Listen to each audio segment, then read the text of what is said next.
kenapa kita nyalah-nyalahkan mereka? Sebenarnya mereka juga bukan objek yang tertutup, mereka subjek yang terbuka. Kenapa mereka pikirannya kok bagi kamu kafir, bagi kamu sesat? Itu karena memang kapasitas mereka cuma seperti itu, anak sejarahnya. Tapi mereka sebenarnya terbuka, mereka sadar bahwa mereka terbatas. Tidak ada satu filsuf pun yang sombong dengan pengetahuannya. Pasti mereka menyarankan kalau ada wawasan baru yang lebih bagus, lebih cerdas, pasti juga diterima. Oke, nah tugas kita adalah tadi mengumpulkan hikmah yang tercecer di mana-mana. Mungkin kita hanya dapat memperoleh sedikit, tetapi bisa dihimpun butir-butir yang sedikit itu, dan akhirnya akan jadi bukit. Kemarin kamu belajar Sartre, belajar Heidegger, belajar Iqbal, belajar Kierkegaard. Di balik ajaran-ajaran mereka pasti ada mutiara-mutiara kecil. Kumpulkan itu, bikin bukitmu sendiri. Itu sarannya Al-Kindi. Ada banyak pengetahuan, ada banyak wawasan baru dari para filosof. Kumpulkan itu, bikin bukitmu sendiri. Jangan kamu marah-marah, oh ini kok mikirnya gitu loh, ya kamu bikin sendiri. Mereka sesuai dengan keterbatasan mereka. Nah, itu jawaban Al-Kindi terhadap orang yang mengkritik filsafat Yunani. Saya kutip ini karena mungkin berguna hari ini. Banyak orang yang mengkritik Barat, tapi sebenarnya dia gayanya ya gaya Barat. Cara berpikirnya juga cara berpikir model Barat. Paradigma yang dipakai juga paradigma Barat. Mereka memanfaatkan Barat, tapi juga mencaci maki Barat. Itu yang diingatkan oleh Al-Kindi. Lu tidak setuju, tidak apa-apa sama Barat, tapi jangan maki-maki. Toh dia berjasa padamu. Sedikit atau banyak, dia sudah ngajarin kamu banyak hal. Diakui atau tidak. Ya kan? Apalagi kalau kamu pakai etika Islam, itu kamu tidak sopan sama sekali sama gurumu yang namanya Barat itu kan. Ya. Jadi padahal kalau katanya Ali bin Abi Thalib kan, ana abduman alamani walau harfan. Aku adalah hambanya orang yang ngajarin aku meskipun hanya satu huruf saja. Aku budaknya.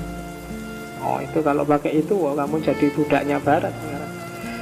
Meskipun kamu sebenarnya juga budaknya Barat, sadar nggak sadar.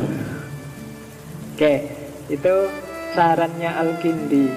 Jadi sudahlah, budaya caci maki, budaya salah menyalahkan itu tidak produktif. Kalau setuju nggak setuju itu hak, tapi mencaci maki, menyerang itu urusannya bukan hak lagi, tapi urusan moralitas. Nah, gitu loh. Ini banyak orang yang nggak nyambung mikirnya ke situ. Pokoknya kalau nggak seneng ya berarti sah mencaci maki. Nggak ada ajaran agama satupun yang bilang seperti itu. Itu. Terus ada lagi kan kritiknya lebih pedes lagi. Filosof itu kan banyak kafirnya. Tidak ngakui Gusti Allah, tidak ngakui Tuhan. Mereka semua orang kafir. Maka sebaiknya kita tolak filsafat. Kita harus anti filsafat. Kan ada yang gitu. Nah jawabannya Al-Kindi, karena dia semakin tajam, Al-Kindi juga ngomongnya lebih tajam. Berarti kalau ada orang anti filsafat, berarti mereka anti kebenaran. Karena filsafat itu kan yang dikejar kebenaran. Dan orang yang anti kebenaran, kalau bagi Al-Kindi itu orang kafir. Itu golongan kafir. Kufur itu akar kata aslinya kafaro, itu artinya menutupi. Jadi ada barang benar tapi dia tidak mau ngakui. Kafir itu bukan orang yang tidak ngerti kebenaran loh ya. Orang kafir itu orang yang ngerti kebenaran tapi dia nutupi, tidak mau ngakui. Jadi orang seperti ini, kalau orang anti filsafat berarti dia anti kebenaran. Dan orang yang anti kebenaran itu berarti dia kafir. Itu lebih pedas lagi dia ngomongnya sekarang.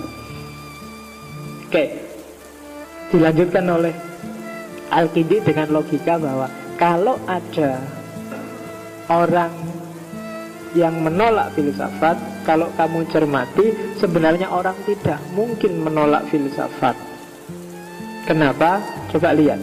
Jika ia menerima filsafat, maka dia akan belajar filsafat.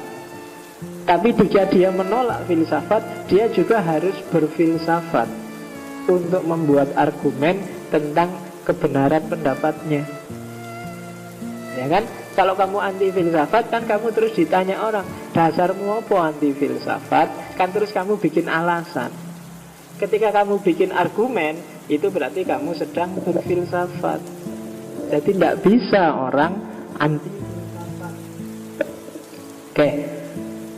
Jadi argumen itu juga termasuk filsafat. Jadi nggak bisa orang anti filsafat. Ghazali itu yang mengkritik filsafat habis-habisan. Dia juga filosof besar, banyak buku-buku filsafatnya. Dan dilanjutkan itu nanti kamu baca sendiri, termasuk bahwa mungkin loh memang ada pemikiran para filosof yang bertentangan dengan Al-Quran.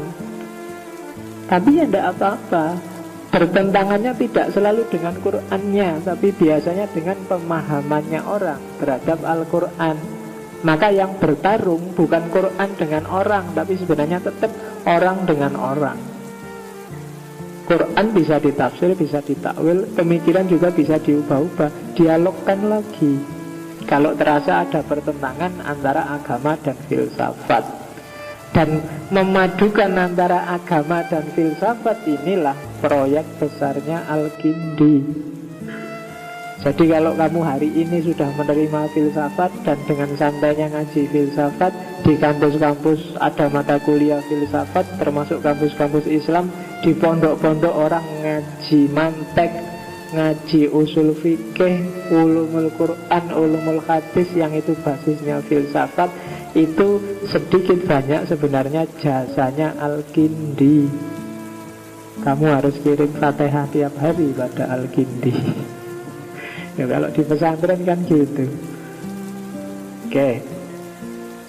Maka tugas kita sebagai seorang muslim, katanya Al-Kindi adalah kita harus menyambut kebenaran. Kita tidak usah malu menyambut dan menerima kebenaran dari manapun asalnya, walaupun dari bangsa atau umat yang jauh berbeda dengan kita. Sesungguhnya tidak ada yang lebih utama bagi penuntut kebenaran daripada kebenaran itu sendiri. Kita cari ilmu, kita kuliah, kita belajar, apapun yang kita lakukan sebenarnya titik akhirnya adalah kebenaran. Tidak ada malu dalam kebenaran, tidak ada gengsi, tidak ada dalih, tidak ada alasan kelompok, tidak ada alasan apapun kalau itu untuk kebenaran. Jadi tidak boleh organisasi atau lembaga mengalahkan kebenaran. Tidak boleh ideologi mengalahkan kebenaran. Kalau ada yang seperti itu berarti kayak klaimnya Al-Kindi tadi, berarti dia kafir, menutupi kebenaran. Termasuk di dunia politik. Politik itu kan yang paling gitu kan biasanya, nutup-nutupi. Kamu demi kelompok, demi lembaga, demi institusi, terus yang benar kamu tutup-tutupi. Itu yang pertama. Yang kedua, tidak wajar, tidak pantas kamu merendahkan serta meremehkan orang yang ngomong tentang kebenaran atau orang yang mengajarkan kebenaran.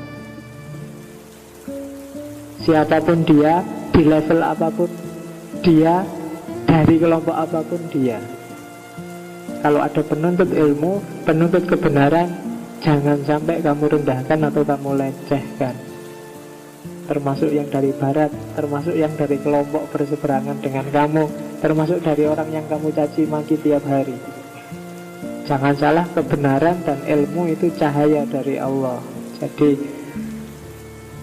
siapa tahu orang yang kamu benci, kamu caci maki itu tiba-tiba dia dapat nur, dapat cahaya dari Allah dan menemukan kebenaran yang lebih tinggi daripada kamu yang tidak cari ilmu, sibukmu cuma mencaci maki orang. Itu pesannya Al-Kindi. Tidak ada seorang pun yang rendah dengan sebab kebenaran, dan setiap orang akan jadi mulia oleh kebenaran. Dan ini sebenarnya tidak cuma kata-katanya Al-Kindi, tapi juga kata-katanya Al-Quran. Yarfa'il Ya, yarfa'illahul ladzina amanu minkum walladzina utul ilma darajat.